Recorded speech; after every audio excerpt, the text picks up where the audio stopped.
Welcome to the Work Hard, Play Hard podcast. My name is Rob Murgatroyd, and I'm a former doctor turned lifestyle entrepreneur.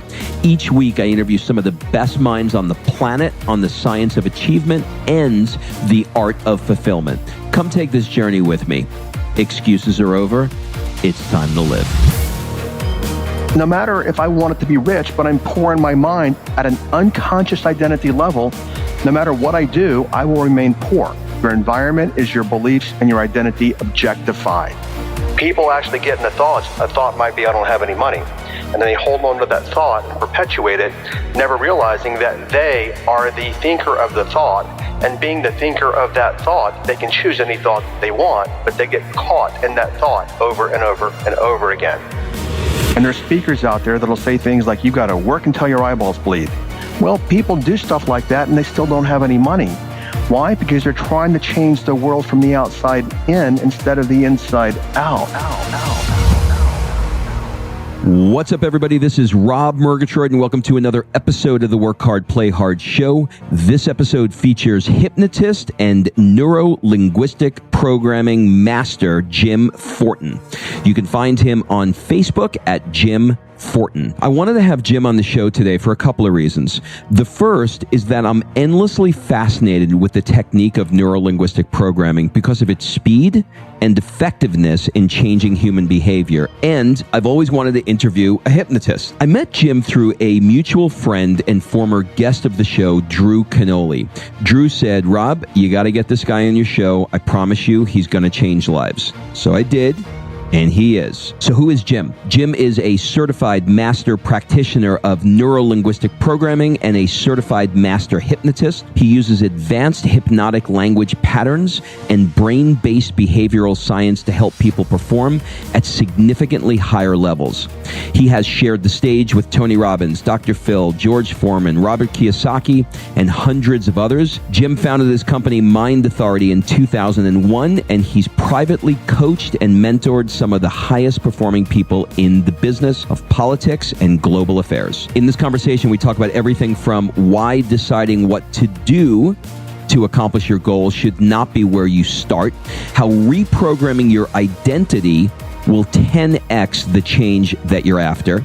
And we also went deep into the woo-woo world of universal consciousness and formless intelligence. Be sure to take a screenshot of this episode, share it on the socials, and remember to tag me and Jim and let us know what you thought of it. So without further ado, please enjoy this conversation I had with Jim Fortin. Jim, welcome to the show. Glad to be here. Thank you for the invite.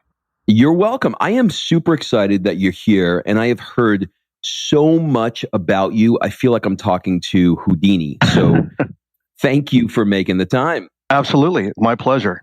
So I'd like to start off, if I could, with a little bit of background. Can you give us the story or give us the kinds of things maybe that you did with your parents, say from ages 5 to 10, that sort of typifies what growing up in a small Texas farm town was like? Basically, what you just said encapsulates how I grew up. I grew up in a small Texas farm town, and I did those things. I was up at 5 o'clock in the morning, feeding the cattle, off to school, come back at 3 o'clock, working with the cattle, working on the farm, the whole shebang. I wish there was more to it, but I lived in a town that had one stoplight, and it was literally rural Texas living. And ironically, I lived in New York City years later, so it was a complete contrast. And I told people how I grew up, and they didn't believe it. But yeah, it was working on the farm as a kid. I tell you what, man, it's so interesting because I grew up in New York, so at least you have a reference or a frame to understand how I grew up. But I have like the closest I came to understanding what you went through is like to watch the Beverly Hillbillies. We weren't that bad. Or Gunsmoke. Or Gunsmoke. Maybe some Gunsmoke, but not the Beverly Hillbillies. But I remember when I moved to Manhattan and I was interviewing for jobs back then, and this was a lot of years ago. And an interview that I was on Fifth Avenue. And a lady interviewing me said, what do you think about the apartment building you living in has more people than the town you grew up in? God, that's kind of and the contrast crazy. Is like, yeah, it's crazy. Yeah, but that's how I grew up. Yeah, without the shotguns and granny.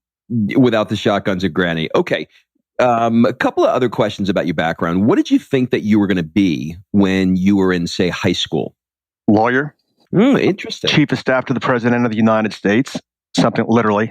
I have a political background. I was a political science major. I've worked for a U.S. senator, a congressman, a governor, former U.S. president after college.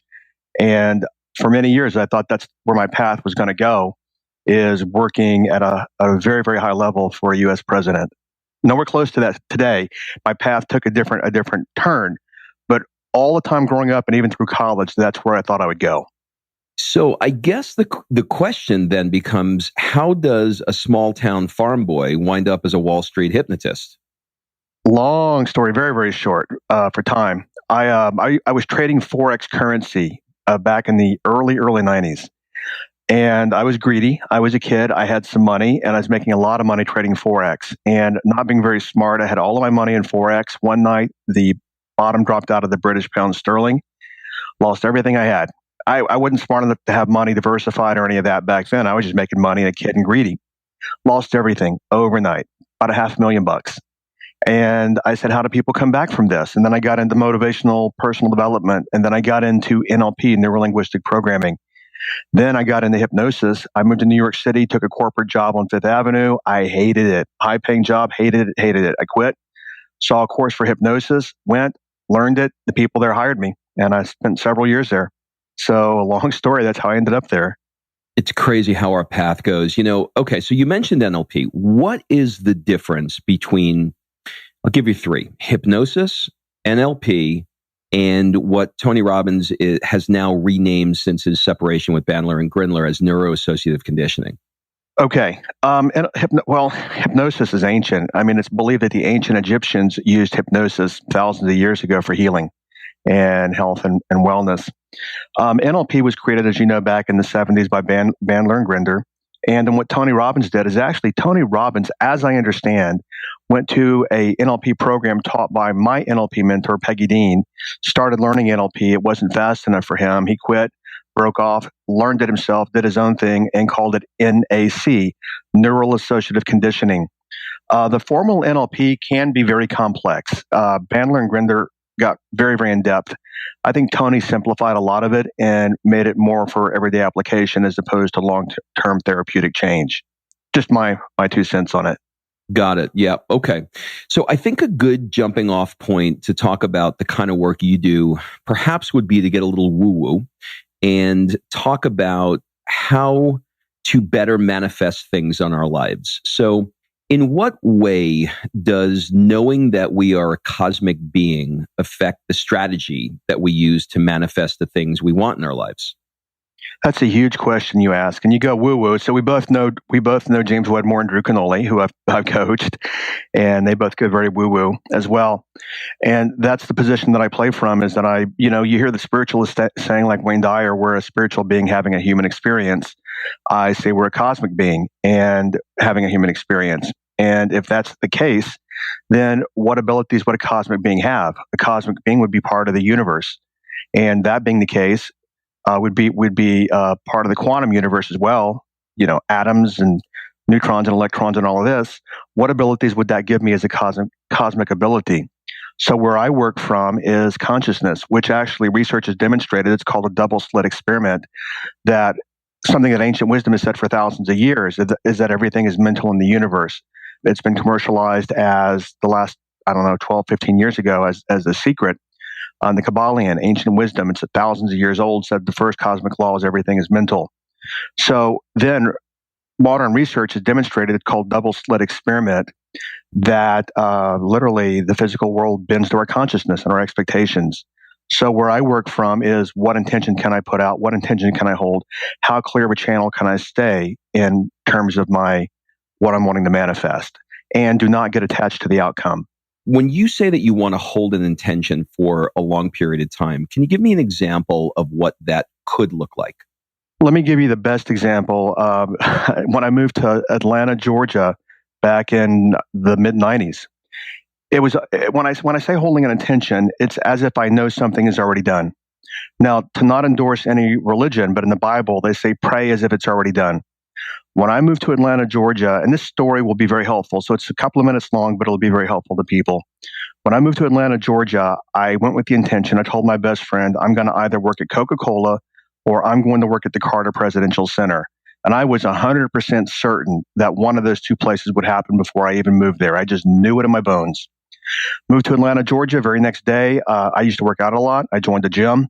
I walked into a gym. I joined the gym. I walked into a restaurant across the street because I wanted to. I had to have a job. So I walked in, and at 2:00, I applied, and the manager looked at my application, and he said, "Who hired you at Dave & Buster's back in Texas?" And I said, "Chuck Rothhammer." He said, "If Chuck will hire you, I will hire you." That's all he said. And I'm like, "Are you kidding me? What?" And notice I moved from a town of millions of people to another town of millions of people. And the manager in that restaurant, my prior manager, was the best man in his wedding. What's the chances of that happening, right? So I worked in this restaurant. I met a lady. I met two ladies there. One lady, actually, she asked me what I was doing wedding tables. I told her. She goes, "Well, I know somebody at Coke." Come to find out, she was the executive assistant to the chairman of the board of Coca-Cola, Roberto Gosueda. And I met another lady who said, "You should meet my boss," who was Max Cleland, Secretary of State. He said, "Jim, if Zell doesn't run for governor, I'm going to run for governor, and I need a driver. You want to drive me around while I'm running for governor?" And I said, "I wanted to work at the Carter Presidential Center." He said, "I've known Jimmy for 20 years. Let me make a call." Monday, a couple of days later, I was interviewing at the Carter Presidential Center and got on there. And as I said, when I moved, I knew I'd go to one or two places, and I had absolute clear intention as to one of those places I'd be at, and it happened. Well, I'll give you a little bit more woo-woo than that. I think the restaurant that you're referring to was Chops, and I live in Atlanta, and I'm looking down at Chops as we speak. Actually, it was right before Chops, and I did work at Chops, and that's how I got to New York City, was waiting on people at Chops. Yeah, that place has been a staple for a lot of years. Crazy. How about that? So I want to talk to you a little bit about some things that perhaps have informed your decisions. How has Landmark Forum, if it has, informed your training? And maybe if you know anything about it, you can explain how Landmark sort of either informed your decision to do what you do, affected your decision, and what is Landmark? I can speak to that a little bit. Landmark Forum obviously is a personal development forum. They've been around for years. I think they came from LifeSpring or EST, which was created by Werner Erhard back in the 70s, I believe. They're not a rah-rah organization, not like you'd go to a seminar and get all rah-rahed up and all that. There's a buddy of mine, his name is Rich Sheffrin. He's an internet marketer, been around for a lot of years. Yep, I know him. Yeah. Rich and I have known each other for a long time, and he had a weekend called Transformational Weekend, where he had a top-line Landmark Forum speaker running the event, somebody that had been around for a lot of years. So it's really hard for me. Maybe you can even help here. Even though I was there for a weekend, the approach is more along the lines of we're meaning-making machines. What kind of meanings are we putting on life? How do we organize our realities, which is somewhat related to NLP and subjective reality and subjective experience. My take on Landmark, number one, everybody that's gone, and I've been for, again, this weekend, and I don't know, no one's ever asked me that question, so I don't have a succinct answer for it. I would say it's a very, very helpful personal development tool, organization, forum, whatever you might want to call it. You know, I don't know anything about Landmark. I've never been, but it felt like it might have been on the periphery of the kind of work you do. So I wanted to just, while it was in my brain, I just wanted to put it out there to see if you had any thoughts on it. But wait, let me add though, to answer that, to give you that periphery that you're mentioning. If you look at a lot of the work that Werner Erhard did, it was based on shamanism. So a lot of that work is filtered into EST, LifeSpring, and the Landmark Forum. So that's where you're seeing the parallels, because I have a really, really unique background in that I have a really extensive NLP background. I've got an extensive hypnosis background, and then I've got 22 years working with a shaman. You've been seeing, I think, Drew. You know Drew pretty well, Drew Canoli. I do. And have you noticed, and maybe you have or you haven't, Drew's really big on social media. And I've coached and mentored Drew for a lot of years, but have you noticed he's gotten pretty quiet the last year or so? Mm-hmm. I have. He's gone inside.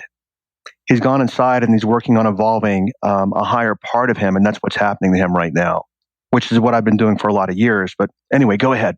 He did a presentation at a mastermind that I was in a couple of weeks ago. And it was It was the most unique presentation I've ever seen. He got up in front of the room. He started talking maybe for 2 or 3 minutes. And then he walked, there was only about 25 of us. And then he walked up and down the aisles and he looked for people that looked like they had a question. And he walked right over to him and said, "You got a question? What can I help you with?" And they were like, "How did you know?" And he went to it and then he went all the way like, a complete left side of the room. And he said, "Okay, over here, you've got one." And he was channeling questions in the weirdest freaking way I've ever seen.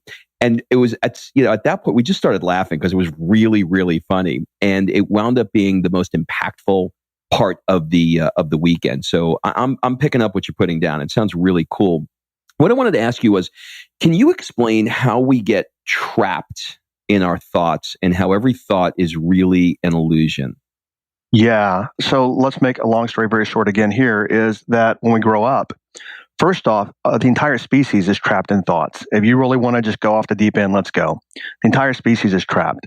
Human beings are living today in belief systems that are thousands of years old and archaic, that were invented by humans, that humans still live in belief systems invented thousands of years ago.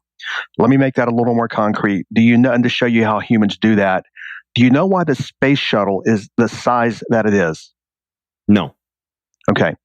The space shuttle is the size that it is because when they were building it or the engineering or transportation, they had to be able to put it on a train to move it across the country.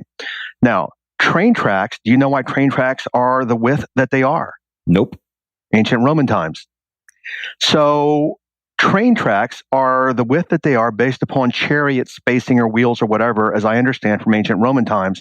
So the space shuttle today, thousands of years later, was built to conform to something that's thousands of years old. That's how we trap ourselves as a species.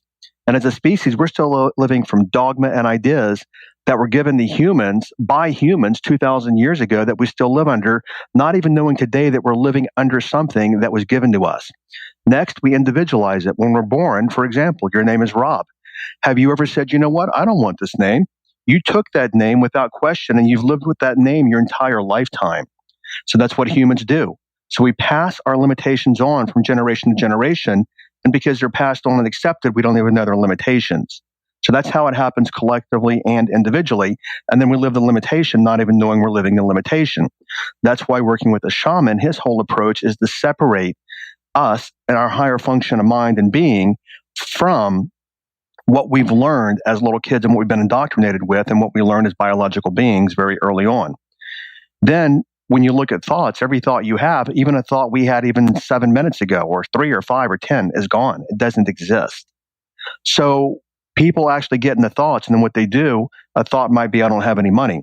And then they hold on to that thought and perpetuate it, never realize, and making it very real and making their whole life revolve around that, never realizing that they are the thinker of the thought. And being the thinker of that thought, they can choose any thought that they want, but they get caught in that thought over and over and over again. Mm-hmm. So there's a couple of words that are thrown around this world that I'm not sure that I totally understand. And while we're on definitions, before we get into the meat, can you explain what universal consciousness is / formless intelligence? I can only explain from my interpretation because I'm not going to go above my pay grade. We all think we know much more than what we do. I would say that the universe, as I understand, is like a cosmic soup, which is what Deepak Chopra used to call it 20 years ago. Scientists would call it the quantum field. What we do know is there is consciousness in the universe, because without consciousness, your body would be a dead bag of skin. Literally. We're electrons, neutrons, and protons. But if you look at it, for example, when somebody has a heart attack and they pull out the paddles, why do they defibrillate somebody? To shock them back. Okay, but why would you actually shock them with energy? I mean, with paddles like you'd plug into a wall. Oh, you mean why use the energy? Yeah. Our body is electricity, so we got to tap into the electricity, turn the circuit back on. Exactly. Everything, as I've been taught, is electricity, is energy. And everything is magnetism, hertz, mathematics, and physics, even related to our physical bodies. Things like the planet has what's called, I believe it's called the Schumann resonance, which is the heartbeat of the planet. And what scientists have discovered is that when we go into actually whole brain function and like what they would call hypnosis, and a nice state of hypnosis, our brain actually is also at the same hertz as the Schumann resonance, which means we're finally in tune with Mother Earth. So for me to explain what it is, I have no idea other than I can say that I just understand it as consciousness, cosmic soup, quantum field. There is a thinking thing that pervades, or a thinking substance that pervades the entire universe. That's my best mangled. No, that was actually really good. I was following along with you completely. All right, so let's get out of the stratosphere and let's move on to the planet that we're on right now. Okay. Tony Robbins has said that the strongest need in the human psyche is our need to remain consistent with our identity. You've said we are going to become what our identity says we're going to become. So let's start with a basic definition. What is identity? So you've done your homework, obviously. So identity is literally the essence of who or what we are, as simple as that. Because every single person can have whatever identity they've been conditioned to have. And I also want to say, though, to go back to the stratosphere for a second, I believe part of our identity is karmic. For example, I do not believe that Mother Teresa came to the planet to be a real estate millionaire. She came to do what she did that early on, because people will say things like Mozart. I mean, Mozart came and he was already composing music at 3 years old, which then actually helped form his identity as a composer. So to keep it succinct, let's go back. Our identity, plain and simple, is who or what we are. Now, let me go back to Tony Robbins for a second. There's a lot of research been done on this. A lot of the motivators don't know about it. Done at the University of Texas back in the 70s. And this will explain a lot to a lot of people, is that we do want to stay consistent with our identity, and we will seek people out in circumstances that confirm our identity. But also, people want to keep the identity, which is why it's so hard for people to change, because people, and this is hardwired in the brain, people want predictability. And there's been research done on this, is that we so much enjoy predictability that we will stay in bad situations because we can unconsciously, well, it's all unconscious, but we can predict what's going to happen. This is why women stay in bad relationships and they're beat, because they can predict what's going to happen. And scientists believe that we want that predictability. It's a vestige of our evolution, that years ago, we wouldn't leave the cave and go hunt if we couldn't have a certain predictability about not being eaten by a tiger and being able to get back to the cave. So predictability precedes even the identity. The predictability is hardwired in the brain, and that affects why we actually want to keep our identities. All right. So let's dig into identities a little bit, right? Because I have a couple of questions that I need to get clear in my head. The goal for us, as I understand your work, is for us to start from our identity. So let's take an example. Let's take somebody who's been making $100,000 a year, and they just saw The Secret, and they want to make $1 million a year. And so they say, I'm going to make $1 million. I'm going to make $1 million, right? They will it. How does that person take that identity that clearly they don't have? Because we'll use the example of a woman. You can see that she has only made 100,000, so she clearly has the identity of somebody making 100,000. Yep. Where does she get the new identity of somebody who makes $1 million? And is the only way for her to get it to borrow it from somebody that perhaps she knows that makes $1 million and sort of says, well, she does this and she does that, and so I'm just going to adopt that identity? First things first, I used to be the national spokesperson for an organization called the Learning Annex, and I used to be the spokesperson for what they called their Speakers Academy. I used to speak at their large events, and Donald Trump was one of the headliners.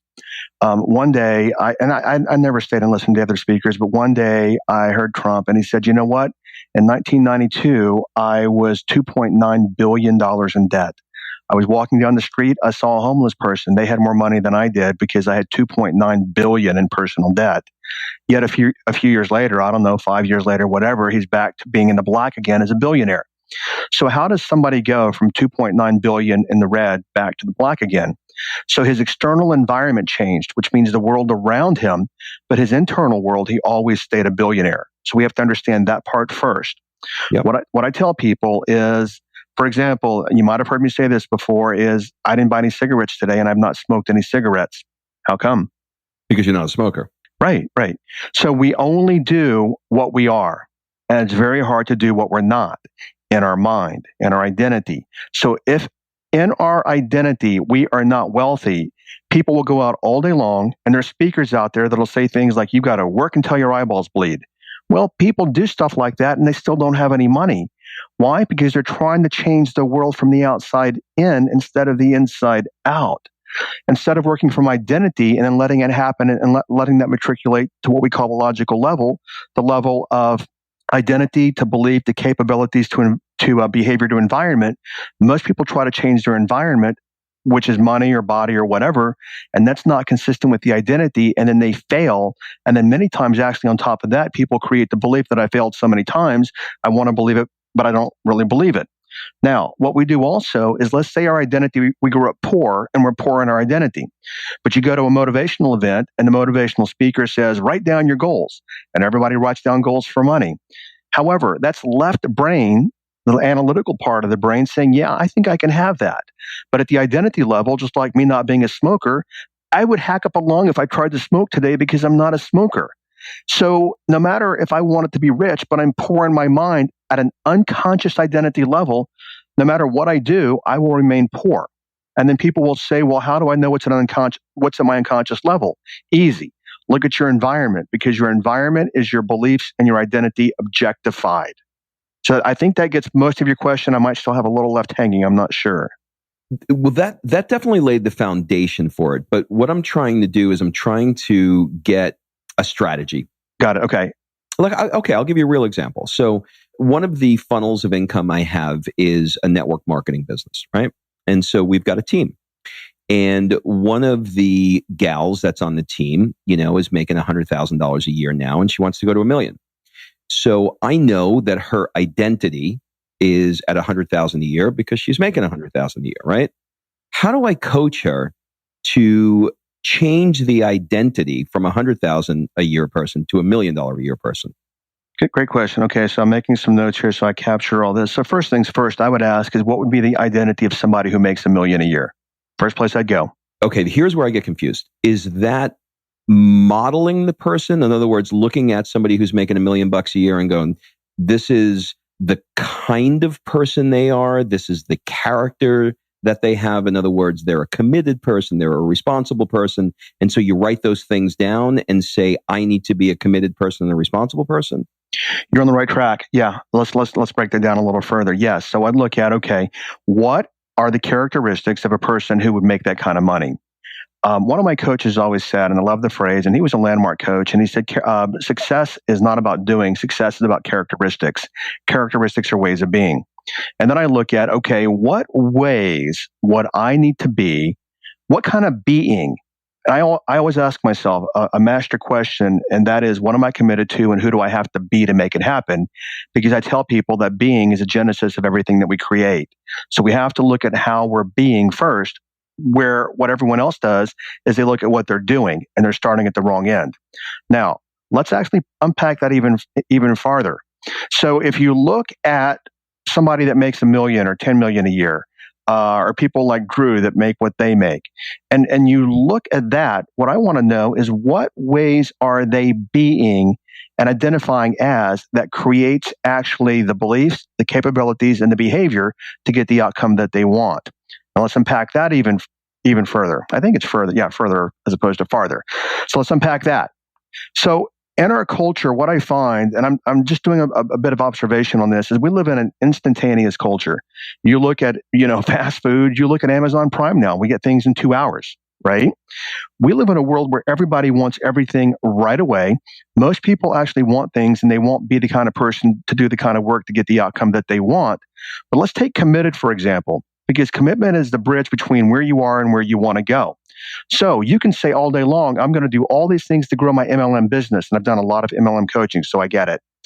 However, if you're missing that component and way of being committed, then no matter what you think, left brain, that I can do it, and I see somebody on stage doing it, you still will not be able to sustain and follow through unless you're working from identity characteristics that actually would be discipline, would be self-integrity, would be responsibility, and commitment. You must have those foundational, everyone that I know that's really, and I coach a lot of really successful people, they all actually live from being these kinds of characteristics. Okay, so how do you accurately identify what those characteristics are? So in other words, I can look at somebody who's making $1 million a year, and I can say, these are the characteristics I think they possess, but I don't know. Sometimes you look at things on the outside and it's not what it actually appears. So do you just take a stab at it and say, these are what I think the characteristics are? When I'm working with people one-to-one in coaching, I do what's called a value hierarchy, and I run through their values. We eat every day. We go through our days working from our unconscious values, not even knowing that we're working from our unconscious values. So I'll do a value hierarchy with people to determine what their unconscious values are, and I'll see how that plays out. I'm going to spitball this. What I do know, to come back to your question, what I do know is that if a person's not committed and they don't have that concept of committedness, which I grew up without that as well, so I had to learn how to be committed. If a person's not committed to their outcomes, then there's no way they're going to get there anyway. So I did say, committed, self-integral, and responsible a bit earlier, but we have to be those things. There's no way. You can't tell me somebody's going to make $1 million in MLM and they're not committed to the outcome. Okay. So let's talk a little bit about where the identity comes from. I'm assuming that the identity is actually quite unconscious, and I'm assuming that we watch it subliminally, even overtly from our parents and the people around us. Is that right? Absolutely. You actually pop out of the womb like an audio and video camera. That's why actually kids that have parents that are Republicans generally become Republicans, and kids that have parents that are Democrats become Democrats, and Catholic. Used to live in New York City. You lived in New York, the Orthodox Jewish. You've never seen an 8-year-old boy say, Dad, I've been thinking about this Jewish stuff. That's not for me. I want to be Catholic. He's learned it. Not a chance. No, he's learned it. Exactly. We learn the identity. We become the unconscious identity. We perpetuate it and live from it, not even knowing that we're living from it. All right. Let's take another example. Let's take a guy who's overweight, right? He's in his 50s. He's got the belly going on, and he's just not feeling great about himself. And he's like, that's it. Enough. I want to make a change. He clearly has an identity of a guy that's middle-aged with a belly. Yep. But he says, you know what? I don't want that identity anymore. Now I want to switch, and I'm going to change my identity to become an athlete. Stop there. He didn't say that. What he says is, no one ever says and talks about identity. He says, I just want to change my life. Therefore, I want to change my behavior, which is higher up on the logical level, because we go from identity, beliefs, capabilities, behavior to environment. So he doesn't want to be overweight anymore. And he says he's going to change his life by changing his behavior. But he 9 times out of 10 fails because the behavior is not consistent with the identity. Keep on going, and I'll fill in the blanks as we go. No, you're 100% right. That's how it happened. Let me give you the frame of reference where Okay. I got it from. So years ago, I got Tony Robbins' planner, right? And in his planner, one of the things in his planner, his RPM system, is you have to sort of come up with different areas of your life, and one of them is fitness, right? So there's a section in there to put identity, which is, I think he's basically doing the work that you're talking about. So who's the identity of this area of your life? So a lot of, people in fitness, they'll put down my identity as an athlete.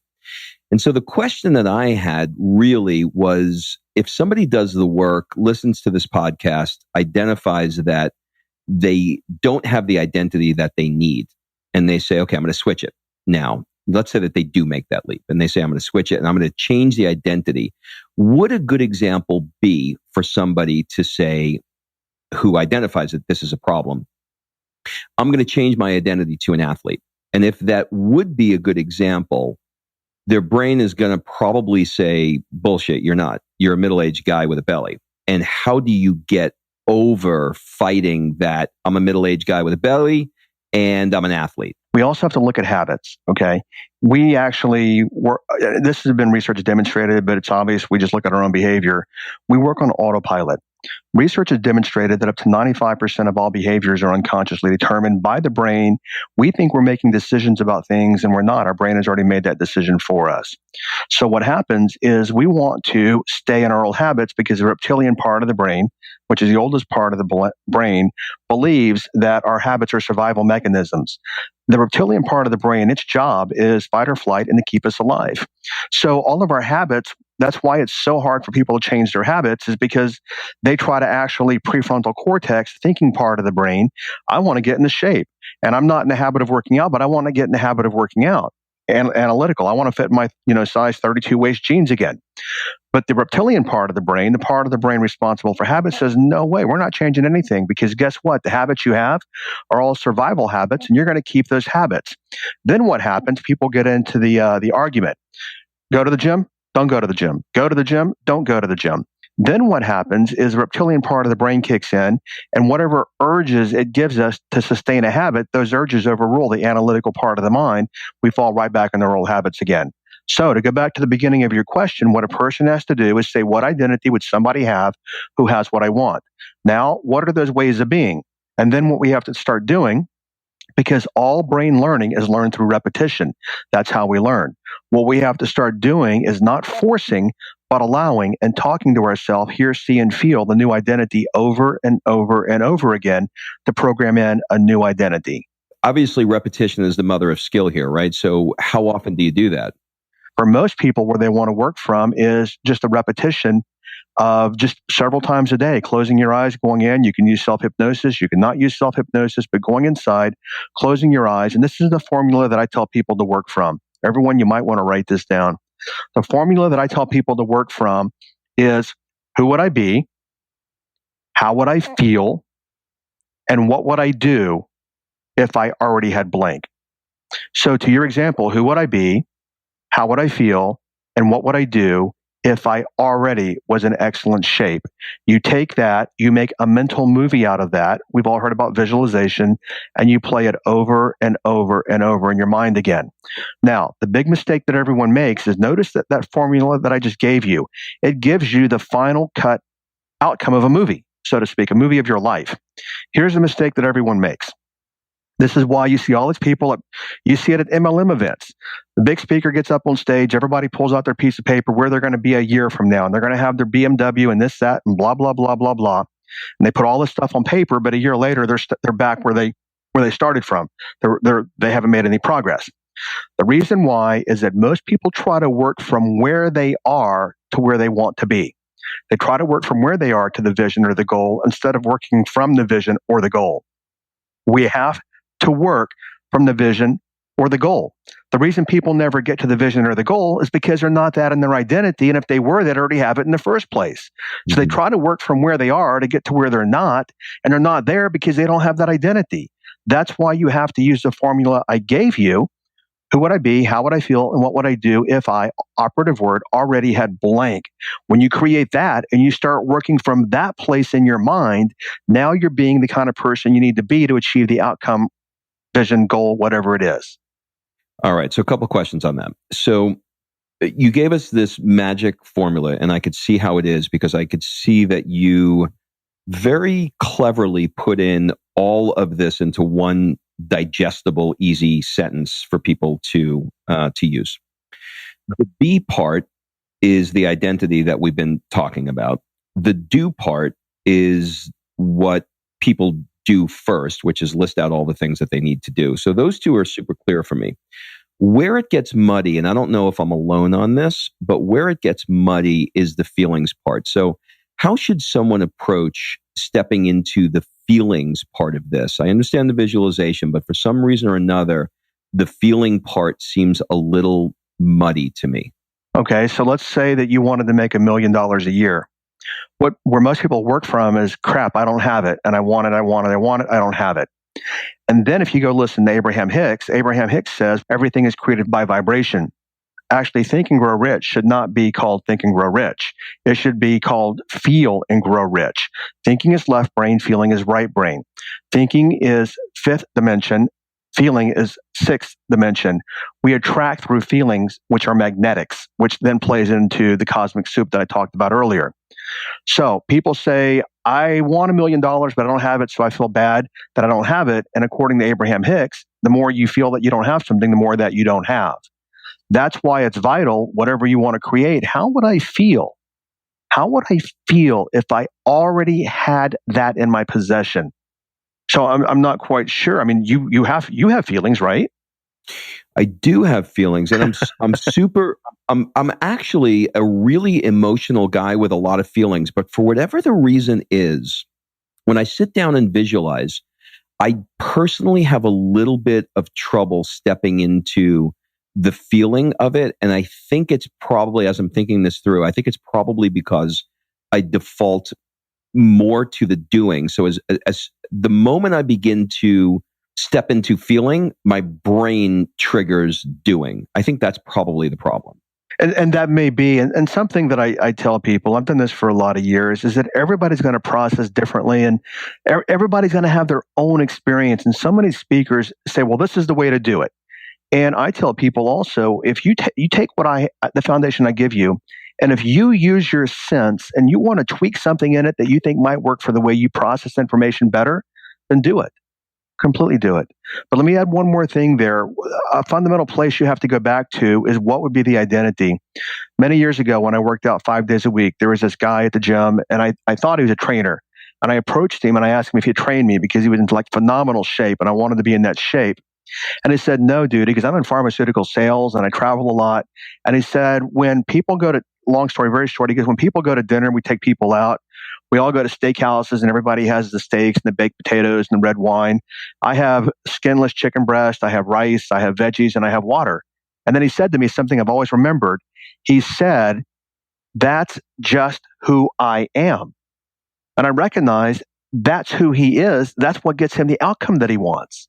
And those people that are eating the steak and the red meat and all that kind of stuff, look at them when they're in their 50s. They're the ones overweight, wanting to lose the weight, but that's who they are. Okay, if you want to adopt/model his identity, the pharmaceutical rep, what would you do to do that? Well, first thing I'd do is I'd ask him, okay, so what do you think about your body? What do you think about health? What do you think about wellness? What things do you believe? I'd even ask him how long he's been this way to see how I even put this identity together. If he says, I've done this all my entire life, I'd say, well, what calls that? When did you start that? Did you start in high school, middle school? I want to gather information about ways of being. And for most of you listening, if that's not as easy or you can't do that, what I would do is ask, well, tell me what you do. And he did tell me that he ate chicken breast and water and veggies. And then I might say, well, you know what? I don't like that crap. I want steak and red meat and mashed potatoes. And then in that moment, I've got to come to a decision point. If I want the outcomes that he's getting, I've got to do what he's doing. What ways would I need to be? And if I could pick at least one way, it would be committed. I'd be committed to the outcome. Okay, now how do I become committed? And then an aspect of commitment is also discipline, which most people are not very disciplined, and there's been a lot of research on that. So that's where I would start listening right now. Okay, so you're looking at the person that embodies or has what you want. You're doing the best to identify the characteristics, and then you go through your work of reprogramming, for lack of a better word. That's the great word. I am a master hypnotist, and the easiest way to reprogram yourself is using self-hypnosis. Hypnosis is endorsed by Harvard, Stanford, Yale, Columbia, major medical institutes, the Mayo Clinic, the American Psychological, American Psychiatric Associations. Either find a hypnotherapist in your area to teach you self-hypnosis or learn self-hypnosis, which I talk about on my site a little bit, which I'll tell you guys about in a bit. But that is the easiest way, research demonstrated, to reprogram your unconscious mind. Okay, I will definitely do that. I am somebody who takes, here's my identity talking. I am somebody who takes action on shit. Okay, so what is the playbook for habituating a new habit and making it unconscious so that it requires very little RAM or cognitive? In other words, we don't have to sit there and think about the new habit. How do you automate it? How do you habituate it? How do you hardwire it so it's automatic? You're asking a lot of really good questions. The way that we habituate it is that we take a habit, and the thing is this. Here's the catch-22, is that we're not in the habit of doing habits. Therefore, we forget to get in the habit of creating a habit. Therefore, we stay in our old habits, right? Yeah. What we do is we pick something, and I have a habit program where I teach people this, is that what we want to do is we want to create new habits, pick one thing only that you want to be a new habit. And then what you do is you're going to forget the one thing in about 30 minutes. Why? Because you're not in the habit of thinking about it. Get an app. You can get on whatever Android or Apple you use. Just search for habit tracker, something along those lines. I use Habit List, habitlist.com. I've got an app.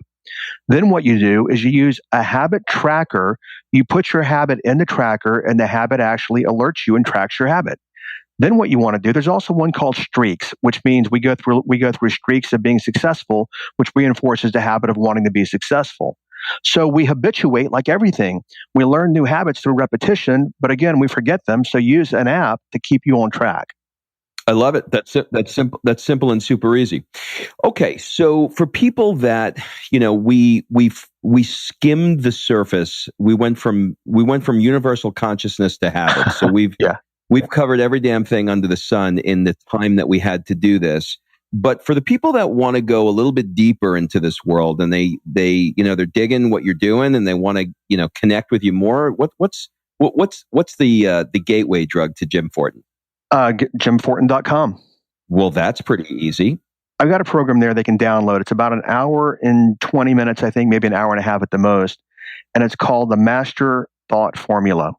And in that program, it's not a teaser. You obviously have to opt in for it because we're all marketers, but it's not a teaser where you get to the end and you've got to do something else or buy something. It's the entire program.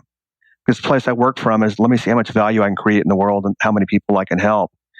Download the Habit Thought Formula and watch it over and over and over again. It's pretty simple. And the whole program is about you're not your thoughts, how to separate yourself from your thoughts, how to manage your thoughts, and how to actually stop your thoughts from keeping you trapped.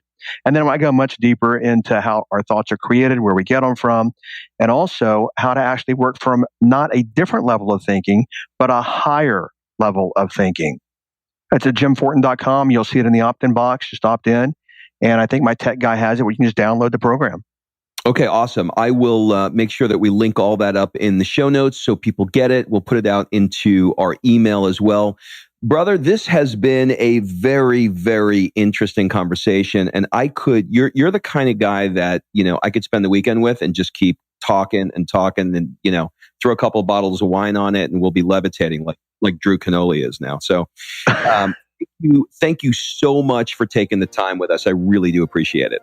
I certainly appreciate the invite. Hopefully we'll reach a lot of people with this and get some people to thinking about new ways to think and different ways they can think. Thank you again, and let me know how I can be of service, okay? Awesome.